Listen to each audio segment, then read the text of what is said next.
Assalamualaikum warahmatullahi wabarakatuh. Waalaikumsalam. Waalaikumsalam warahmatullahi wabarakatuh. Uh, Selamat malam. Bertemu lagi kita ada sesi pelatihan pengembangan kurikulum sekolah penggerak. Pada kesempatan ini saya diamanatkan untuk menyampaikan materi tentang prinsip penyusunan kurikulum kurikulum satuan pendidikan. Artinya prinsip kurikulum penerapan kurikulum satuan pendidikan. Pada malamnya akan menyampaikan materi tersebut. Sebelum menyampaikan materi, saya akan memberikan sebuah ice breaking. Ice breaking ini untuk biar kita tidak tegang dalam mengikuti pelatihan pada malam ini. Silakan Bapak Ibu dengarkan pertanyaan dari saya. Yang tahu jawabannya langsung saja berbicara. Saya punya pertanyaan seperti ini. Kalau pada masa pagi hari dia muncul sendiri, kemudian pada waktu siang hari dia tetap sendiri, tetapi pada malam hari dia menjadi double, artinya dia berdua. Kira-kira apa itu bendanya ya Bu ya? Ada Bapak Ibu yang tahu, silakan.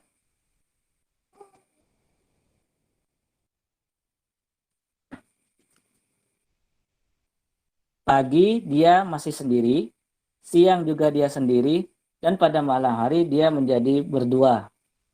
Kira-kira apa tuh Bapak Ibu?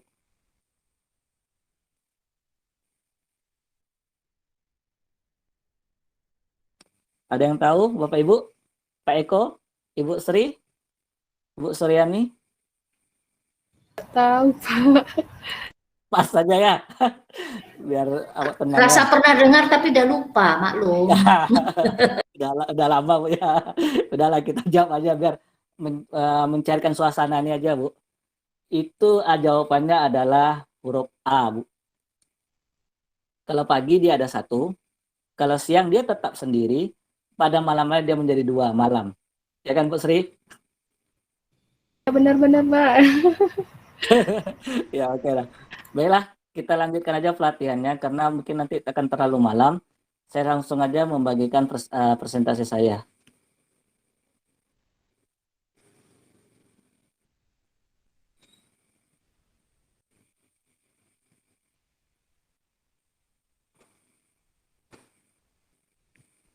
Nampak Bapak Ibu? Nampak, Pak. Iya. Pak. Di sini, iya. Di sini saya akan menyampaikan proses penyusunan kurikulum operasional di satuan pendidikan. Mengapa saya diamanahkan atau memberi kesempatan untuk menyampaikan hal ini hal yang penting karena menurut saya pertama sekali dalam suatu sekolah itu perlu adanya kurikulum, kemana arah pembelajaran kita ke depannya seperti apa gitu.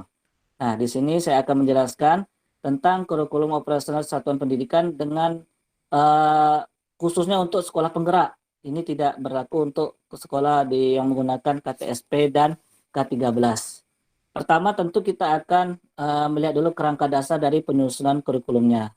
Kerangka dasar dari penyusunan kurikulumnya yaitu yang kita ketahui kan jelas nih di modul yang kita dapatkan yang itu kita baca ini di struktur kurikulum capaian pembelajaran ini kan nanti sudah ada kepastian, artinya sudah ada acuan umum yang akan bisa kita gunakan, sudah ditetapkan oleh pemerintah. Makanya di struktur kurikulum ini kita akan menunggu saja berapa jam pembelajaran kita sehari. Misalnya matematika yang sebelumnya kan ada 5 jam. Kedepannya seperti apa gitu, bisa jadi 6 jam. Kemudian capaian pembelajaran. Dari materi pelatihan sebelumnya kita sudah dapatkan bahwasanya capaian pembelajaran itu perlu kita merumuskan terlebih dahulu capaian pembelajarannya seperti apa. Kemudian prinsip pembelajarannya seperti apa. Itu kan sudah diberikan oleh pemerintah. Kemudian asesmennya seperti apa. Yang hanya kita bahas ke depannya, yang perlu kita bahas di sekolah kita itu apakah kita akan pertama sekali yang perlu kita bahas itu adalah membentuk visi dan misi dan tujuan sekolah kita seperti apa. Arah tujuan sekolah kita kan mau dibawa kemana seperti itu. Kemudian kita harus juga memahami kerangka dasar dari struktur kurikulum tersebut. Di dalam struktur kurikulum tersebut harus cakup adanya tujuan pendidikan nasional seperti apa, kita cakupkan di situ. Kemudian profil pelajar Pancasila. Nah, ini hal baru. Kalau yang sebelumnya di K13 dan KTSP itu tidak ada yang seperti ini. Nah, di sini ada nih, dicantumkan profil pelajar Pancasila.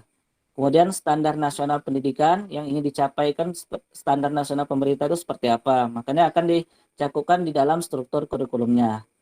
Kemudian yang selanjutnya ada struktur kurikulum. Nah, struktur kurikulum ini kan sudah ada ditetapkan oleh sekolah pemerintah. Nanti akan kita tuangkan di dalam kurikulum operasional sekolah itu, dicantumkan di dalamnya.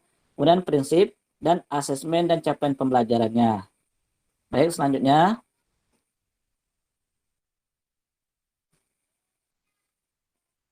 Nah, kita akan melihat bahwasannya bagaimana membuat sebuah visi, misi, dan tujuan. Visi, misi, dan tujuan ini kan merupakan hal yang sering kita dengar. Mungkin ada beberapa teman kita belum tahu apa itu visi, apa itu misi, dan apa itu tujuan. Karena di visi, misi, dan tujuan ini harus jelas. Visi kita ini artinya cita-cita kita ini mau dibawa kemana sekolah ini di masa akan datang.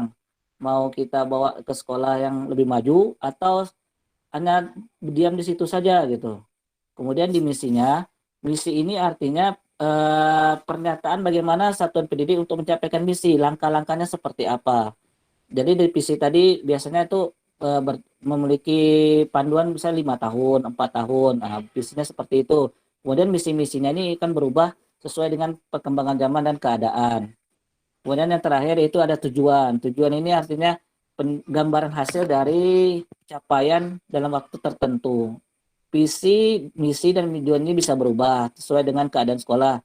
Tetapi biasanya visi ini berjangka waktu. Biasanya 5 tahun, 4 tahun, dan seterusnya. Selanjutnya, ini ada contoh membuat visi. Nah, artinya visi itu apa peserta didik itu kebutuhannya seperti apa, staf gurunya seperti apa, orang tua akan memperhatikanlah keadaan sekolah tersebut seperti apa yang mau yang kita buat visi ke depannya seperti apa. Ada tips-tips dalam pembuatan visi dan misi. Untuk yang pertama misalnya untuk membuat kalimat aksi yang jelas, gunakan kata kerja operasional yang bersifat umum. Artinya jangan ambigu, nanti di masyarakat akan bingung, ini apa maksudnya gitu. Nah, ini adalah tips-tipsnya. Dan kemudian tujuan pembelajaran itu kalau bisa melengkapi ini ada namanya SMART. SMART itu yang pertama spesifik, artinya tujuan haruslah sederhana dan spesifik, dapat menjadi ciri khas satuan pendidikan. Artinya ada ciri khas, contohnya mau sekolah adiwiyata, ciri khasnya kan seperti apa? Banyak pohon-pohonnya, banyak tumbuhan-tumbuhannya, nah, seperti itu.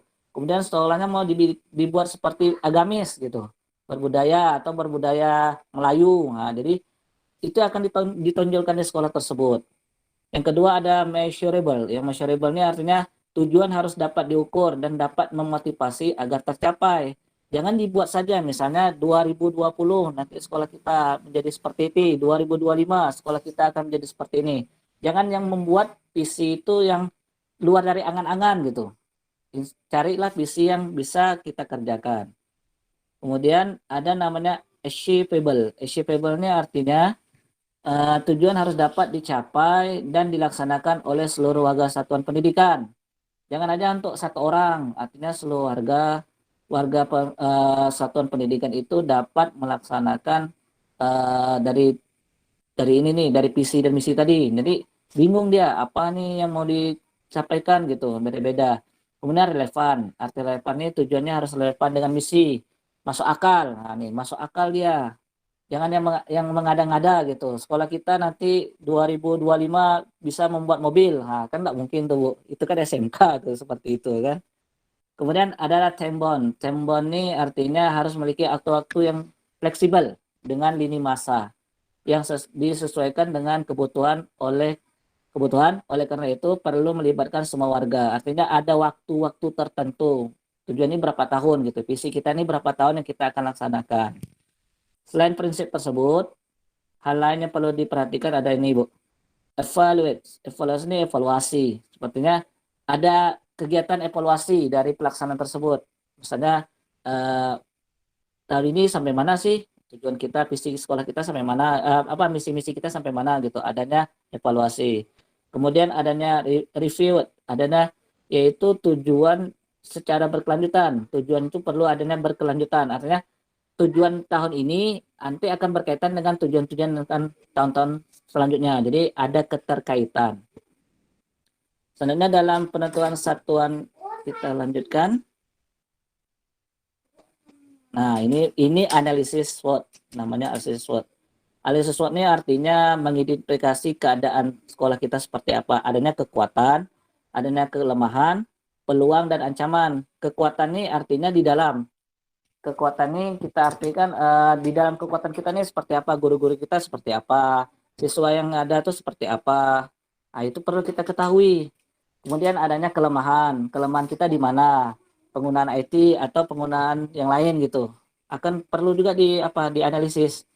Kemudian adanya peluang. Peluang di luar tuh seperti apa? Itu peluang tuh berkaitan dengan kerjasama, dengan komite seperti apa, dengan orang tua siswa seperti apa. Nah, perlu adanya analisis dari kebutuhan tersebut. Kemudian ancaman. Ancaman di sini tuh kira-kira kita mengambil kebijakan ini ada enggak ancamannya gitu? Ada enggak yang bisa memberikan ancaman untuk sekolah kita? Itu perlu dipikirkan. Makanya dalam membuatkan tujuan, visi, misi dan tujuan itu perlu adanya tim khusus. Pertama tuh tim khusus. Kalau ada tim khususnya kemudian baru dilemparkan kepada forumnya.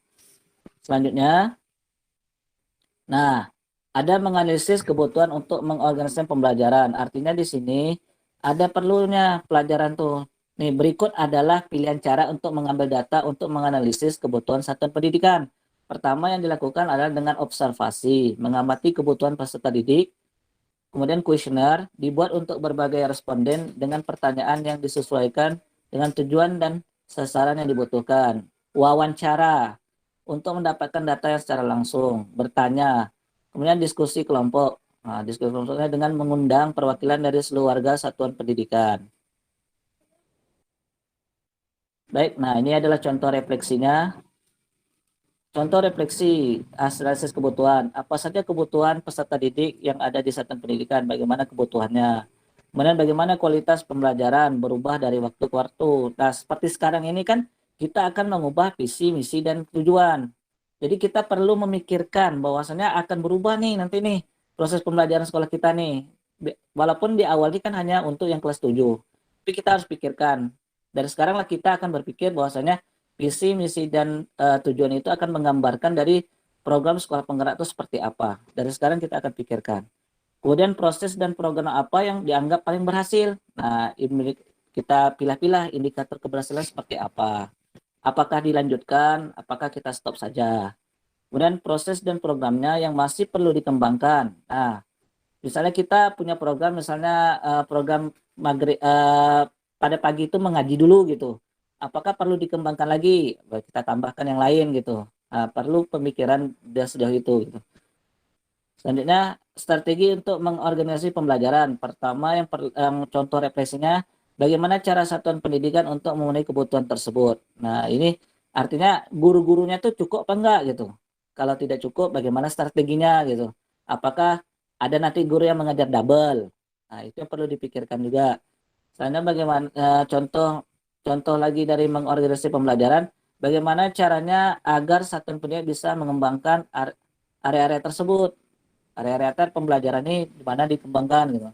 Sumber daya apa saja yang dapat dimanfaatkan satuan pendidikan atau pengembangan area-area tersebut, bagaimana cara mengelola sumber daya tersebut. Nah, artinya ini perlu pemikiran juga dalam menentukan visi, misi, dan tujuan sekolah. Nah, ini ada profil Pancasila. Ini mungkin hal baru bagi kita dalam menentukan visi, misi, dan tujuan yang ada di dalamnya profil pelajar Pancasila. Karena di sekolah penggerak ini kayaknya dikedepankan gitu. Bagaimana memunculkan hal-hal tersebut. Nah, di sini dikatakan visi, apakah visi yang menggambarkan peran seluruh warga satuan pendidikan? Apakah visi menyatakan tujuan besar yang ingin dicapai satuan pendidikan? Apakah visi untuk dipusatkan pada peserta didik? Nah, ini yang dipentingkan di sini, berpusat pada peserta didik. Karena di program sekolah penggerak ini yang dipentingkan dari filosofi Ki Hajar Dewantara. Kemudian misi, apakah misi jelas menyatakan hal yang perlu dilakukan untuk mencapai visi? Nah, ini hal-hal apa yang perlu dilakukan untuk mencapai visi tadi. Nah, apakah semua warga satuan pendidikan memahami hal-hal yang menjadi prioritas untuk mencapai visi? Nah, harus tahu. Kalau tidak tahu nanti mengambang kemana nanti sekolah ini akan dibawa gitu. Kemudian tujuan, apakah tujuan sudah secara jelas menyatakan hasil aksi yang perlu dilakukan untuk mencapai misi? Apakah cara strategi untuk mencapai misi realistik untuk dijalankan? Artinya dari visi misi itu tujuan ini bisa nggak dijalankan gitu. Kemudian terakhir ada strategi pengorganisasian pembelajaran. Ini bagaimana satuan pendidikan mengorganisasikan pembelajaran untuk mencapai tujuan tadi.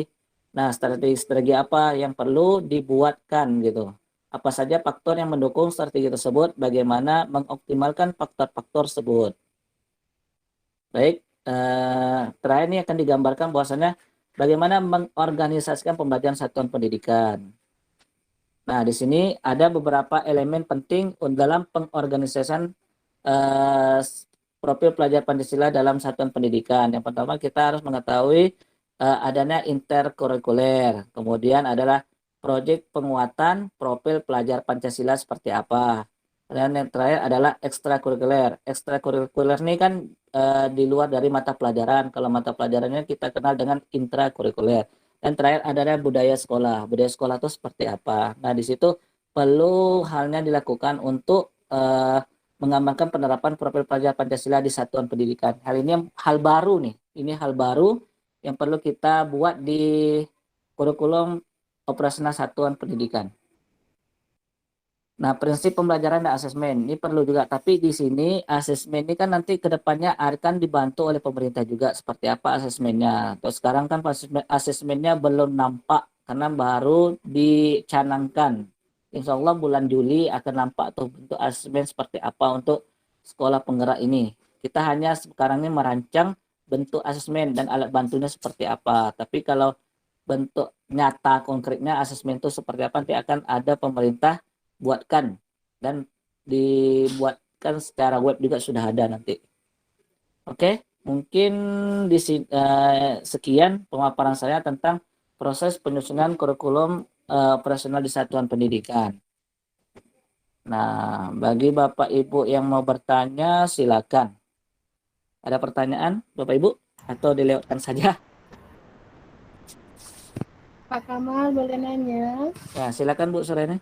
Berarti dalam pembuatan visi misi itu harus mengaitkan dengan profil pelajar Pancasila ya Pak ya? Iya. Baik Bu, kedepannya seperti itu karena kan di program sekolah penggerak ini kan itu yang didepankan gitu Bu, profil pelajar Pancasila gitu. Jadi yang visi misi yang kita sebelumnya itu kan masih berkisarkan tentang sekolah seperti apa gitu Bu ya. Memang ada sekolah kita mau dibawa kemana gitu kan, cuman di ujungnya tuh ada gambaran sedikit profil pelajar Pancasila seperti apa. Misalnya beriman, bertakwa gitu ditambahkan di depannya Gitu atau ya, Pak. gimana gitu. Iya, Oke, itulah Bu. terima kasih Pak Kamal. Iya, terima kasih Bu. Ada Bapak Ibu yang lain perlu ditanyakan atau pas saja sudah paham gitu. Karena ini mungkin hal baru kan. Jadi perlu pemahaman yang lebih panjang gitu untuk menyusun kurikulum operasional satuan pendidikan. Kemudian kita perlu tim khusus biasanya di sekolah tuh adanya waka kurikulum gitu, Bapak Ibu. Ada pertanyaan yang lain? Atau pas saja? Pak Eko silakan. Tadi di awal ada disebut hanya berlaku untuk sekolah penggerak saja. Jadi saya menangkapnya di situ artinya ini kurikulum bukan terjadi perubahan atau perombakan arah meningkat seperti itu. Artinya terjadi perubahan total itu sehingga tidak berlaku untuk sekolah yang tidak masuk kategori sekolah penggerak. Apakah seperti itu gitu? Iya Pak, dari yang saya pahami, yang saya dapat juga, bahwasanya kita akan merombak habis nih kayaknya Pak. Karena di situ visi misinya tujuannya kan perlu dirubah juga gitu. Jadi di kurikulum kita akan berubah semuanya tuh. Kemudian pengorganisasinya seperti apa, jam belajar kita berapa jam, berapa menit, kan kita tidak tahu belum Pak. Jadi perlu ada perubahan. Nah, kalau menurut saya seperti itu. Karena ini kan tidak hanya, kalau di K13 itu kan hanya kurikulumnya seperti apa, pembelajarannya. Tapi kalau di sekolah penggerak nih, semua elemennya sepertinya akan berubah nih Pak sebenarnya. Ya Pak Eko, silakan. Ya, karena modul yang saya baca di situ tentang capaian pembelajaran juga sepertinya materi-materi yang menjadi di matematika itu mengalami perubahan juga. Jadi kayaknya memang terjadi perubahan total seperti itu. Itu pemahaman saya, apakah benar? Iya, Pak. Ya, sepemahaman lah kita Pak Eko, karena dia kan sebelumnya kan kalau kita kan ada KD dasar, kalau kompetisi dasar gitu kan. Sekarang ini kayaknya kita yang menentukan. Kita dikasih ini bidang-bidangnya, ada aljabar, ada bilangan, tapi kita yang mengembangkan seperti di perkuliahan seperti ini Pak Eko. Perlu ada perubahan total kayaknya nih.